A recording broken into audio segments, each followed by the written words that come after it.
Hi friends, welcome to our channel Yamuna homely thoughts.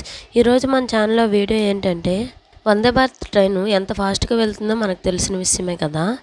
Vande Bharat train colours మారుతున్నాయి. ప్రస్తుతం తెలుపు, నీలం రంగుల్లో ఉండగా బూడిద, నారింజ రంగుల్లో ఈ రైళ్లు కనిపించనున్నాయి. ఈ రంగుల మార్పు అతి త్వరలోనే జరగనున్నట్లు తెలుస్తుంది.